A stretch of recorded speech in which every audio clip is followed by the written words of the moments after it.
Hey guys, the video you're about to watch is a farm truck disaster detail that I did around 2.5 to 3 years ago, I believe. And I really never released the entire interior detail video, so I want to go ahead and release that now. And just so you know, in the YouTube description box below, I have updated some of the tools and products that I used in this video to now what I use. So I talk about a few all-purpose cleaners in this video that I don't use anymore. And again, I'll make that clear in the YouTube description box below. Enjoy the interior nasty disaster detail. I walk you through step by step all of this, exactly what I do. And of course, if you want to see any of the tools and products that I used in this video or would use today, check them out in the YouTube description box below. Enjoy. So a couple things to note just on the front end. Number one, the floorboards are not actually carpet, they're just rubber. This is kind of like a, what would you say, like a, what's the word I'm looking for? All-terrain sort of vehicle. I'm not dealing with carpet, which makes my job a lot easier. I'm dealing with leather and just regular rubber floors. It's just kind of like a rubber mat almost as a floorboard there. So while vacuuming is going to take just a little while, cleaning it actually shouldn't be that difficult, though the dirt is in literally every place it could possibly be in this truck. And so it is important to manage expectations when you're dealing with something like this. And while I normally don't take on vehicles like this, I do sometimes, again, when the price is right and it makes a great video, so it's just a win-win for everybody. But I did make it very, very clear on the front end that while, yes, it's going to be improved, I would literally have to spend 5 days on this car to make it 100% perfect. And so I priced accordingly based on the expectation of, if I'm only going to take this for about 6 to 7 hours, then it is only going to be so great or so good. However, the end result definitely speaks for itself. Now, getting into it, again, I'm just diluting the citrus all-purpose cleaner, the citrus safe touch all-purpose cleaner.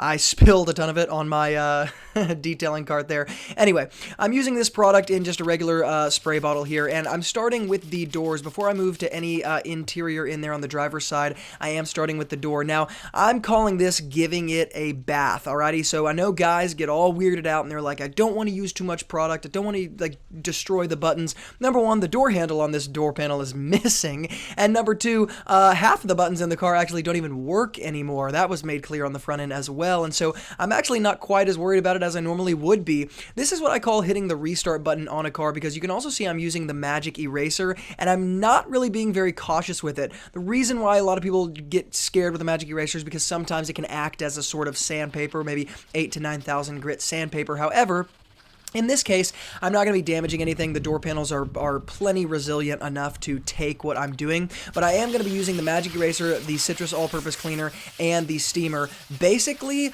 on every hard surface of this car, including the leather, and I'm not going to be shy about it. I'm also going to be pulling out the drill brushes to deal with the cup holders and things like that, but the only time I'm really pulling out the detailing brushes is when I'm dealing with the interior, dealing with radio buttons, steering wheel, places where I'm having kind of, it's a bit more difficult to get into those areas. So with that being said, there's not a lot else to say about this other than it takes a lot of elbow grease. So here we go.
Now here I'm using my vacuum and the steamer simultaneously, and I kind of call this like my dentist approach. I don't know if that's a good general term for it, but kind of like a dentist puts that like pipe that like sucks all the water out of your mouth while he's working on your teeth to kind of make sure that he's got a clear area to see. That's kind of what that does. So I'm steaming in there, kind of pushing all the gunk to the bottom, and then my vacuum cleaner is just sucking that up.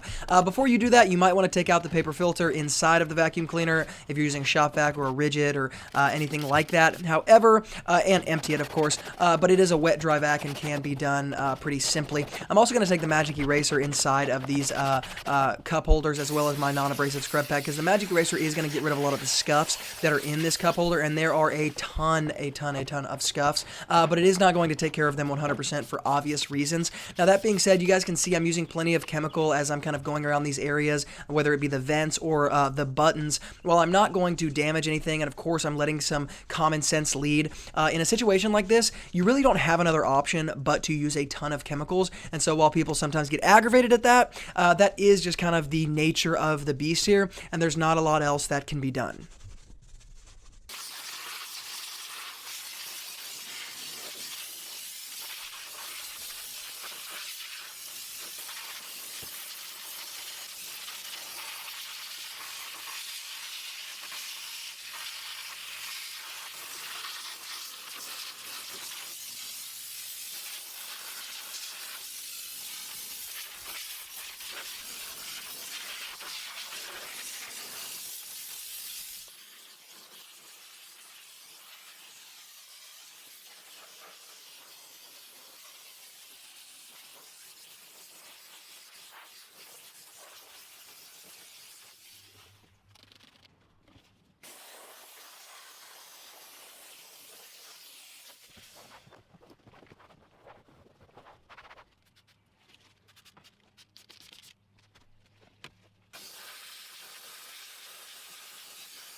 Now, as I move to the back door here, I do want to mention, basically when you're dealing with vehicles like this, and they don't have to be farm trucks either, right? They can be just vehicles, maybe a minivan that takes kids around and just hasn't been cleaned in a while.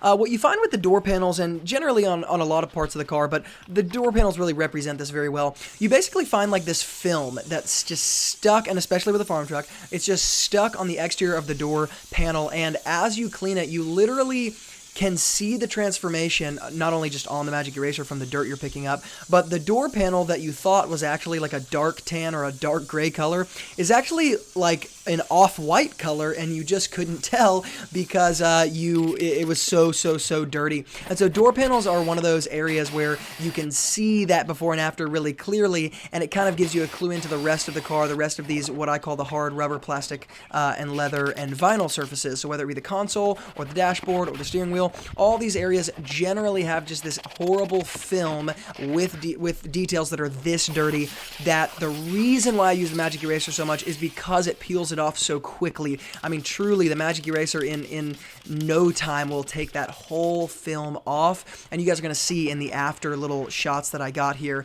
at the end of the video how dramatic the before and after was when it comes to the door panels. But that being said, I just want to encourage you guys with the magic eraser.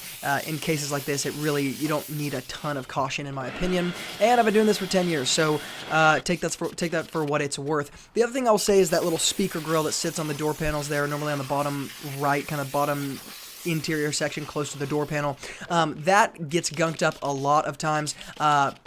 And you kind of wonder, how do I clean it? Because you don't want to spray a bunch of chemical in the speaker grill itself. And to that, I would just say angle the chemical and angle your steamer either up or down as you're cleaning it, because that will allow you to literally just clean the grill and not actually get any liquid on the interior section.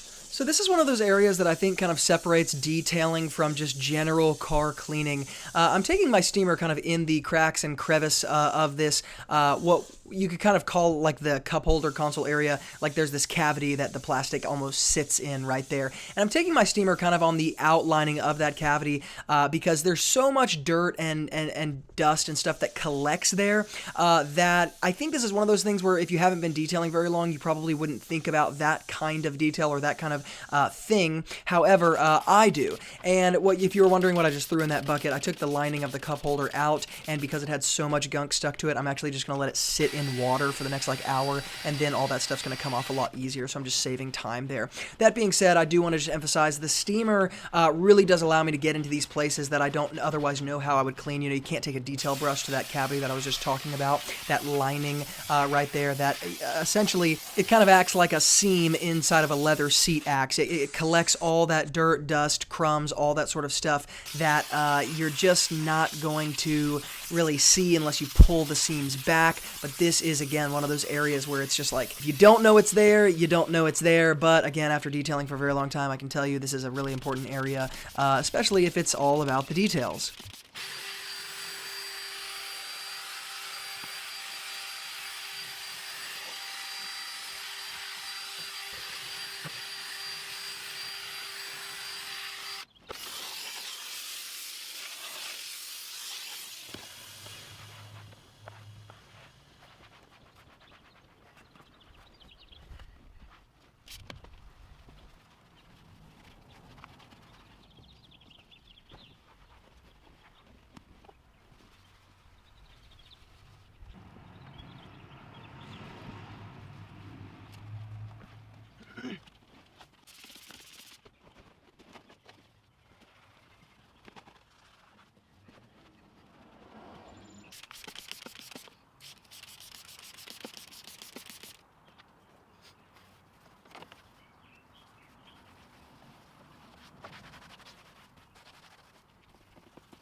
Now, as I go into cleaning the floorboards, I'm obviously going to vacuum first, and I'm going to keep my vacuum next to me because I'm going to have to be pulling it out a lot, and I just want to give you guys a little bit of an overview of what this is going to look like because I don't really show it all in the video just because it gets repetitive, and it's like, how long can you really watch somebody clean a floorboard? But basically the process here is number 1, vacuum, number 2, spray a very liberal amount of chemical. In this case, it's the citrus all-purpose cleaner. Then I'm going to take my drill brush, I'm going to agitate all of that stuff, mop it up very simply. Then I'm going to take another bout of cleaner, spray some more cleaner, take my magic eraser, and kind of let that be like the final blow. My magic eraser getting all of the dirt out of the cracks and crevices because there are a lot of kind of grooves in this floorboard particularly that you guys will be able to see kind of a textured piece. But that's kind of the process there. It's like chemical, drill brush, chemical, magic eraser, and then just kind of look for anything that might be left over, but hopefully nothing would be left over after that. I'll also say it's really important in this case to have a lot of different brushes, particularly drill brushes that can get inside of these kind of tiny areas because I'm going to have to be sticking it under the seat. So I'm going to put my round drill brush on. I'm going to have to get the face here, which I'm going to use my 2-inch drill brush for the small areas and the 4-inch for the larger areas. But that being said, this is one of those situations where it's like a rinse and repeat, and there's not an exact formula, and that's kind of what I want to stress here. While that is kind of the overview of what you guys are going to be seeing, there's not an exact answer here, and all I can say is like have a general 30,000 foot bird's eye view process that you follow, and outside of that, you're going to have to kind of take it on a case-by-case basis. You can see right here, I'm pulling out my vacuum and my steamer to get inside of some of these cracks and crevices where the mud is just really difficult to push out, but the steamer makes it a lot easier to push out. So that being said, again, that is what I'm doing, but I am going to be pulling out tools and mix and matching things when I need to because you're not going to get all of this in a situation this extreme on the first pass, and you're not going to get it on the second pass. You might get it on the third pass, but you might even have to take more extreme measures than that.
So after the floors, and I think you guys get the picture, I'm going to be doing the leather seats here, and I'm going to be using my magic eraser because it's just going to speed me up like nobody's business. So I'm just going to show you guys a few little snapshots of that before we finally get to the weather mats that were taken outside. But I'm going to be using the magic eraser. I'm going to be spraying the chemical directly on the leather seats. Again, I know that probably best practices say don't do that, but I will say in the real detailing world, when you're out there seeing cars on a daily basis, and specifically in a situation this extreme, once again, extreme cases call for extreme measures.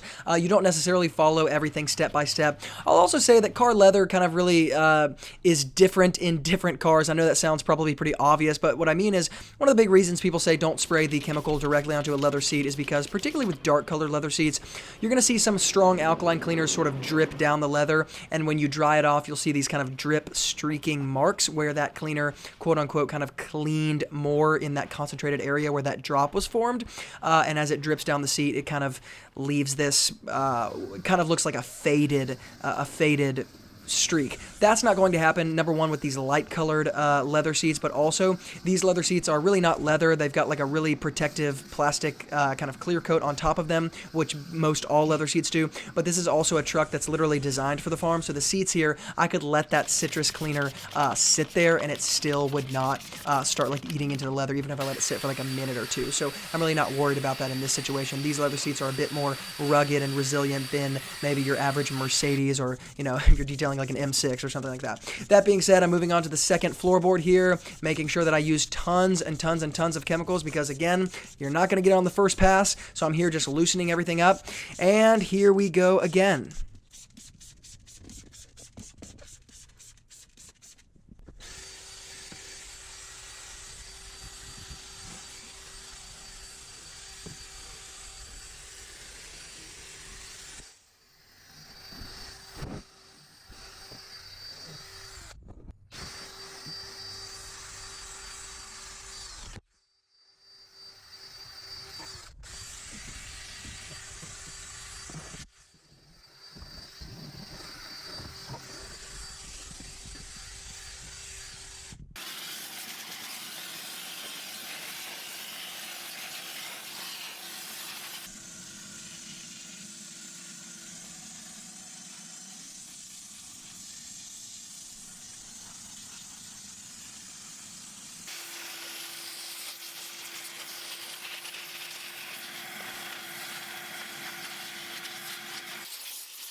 After all of that is said and done, I'm going to go ahead and make sure I pressure wash and clean all of the weather mats, and very simply, pressure wash, spray with my, again, the same citrus all-purpose cleaner, diluted 5-to-1, take some drill brushes, make sure I agitate it really, really, really, really, really aggressively, because these were extremely dirty. You guys are going to see kind of starts as complete mud and dust, and then you finally get back to that original, what a weather mat should look like. But other than that, I'm going to let these dry, put them back into the vehicle, and then we'll take a look at what the finished result looks like.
guys, that is it. Thanks so much for watching. If you like this video, make sure to hit the thumbs up button. If you guys have any questions whatsoever, make sure to leave a comment below so I can get back to you either there or via email. And as always, from Luke here at Wilson Auto Detailing, keep working hard. And remember, a great detailer is always learning. And I'll see you guys in the next video.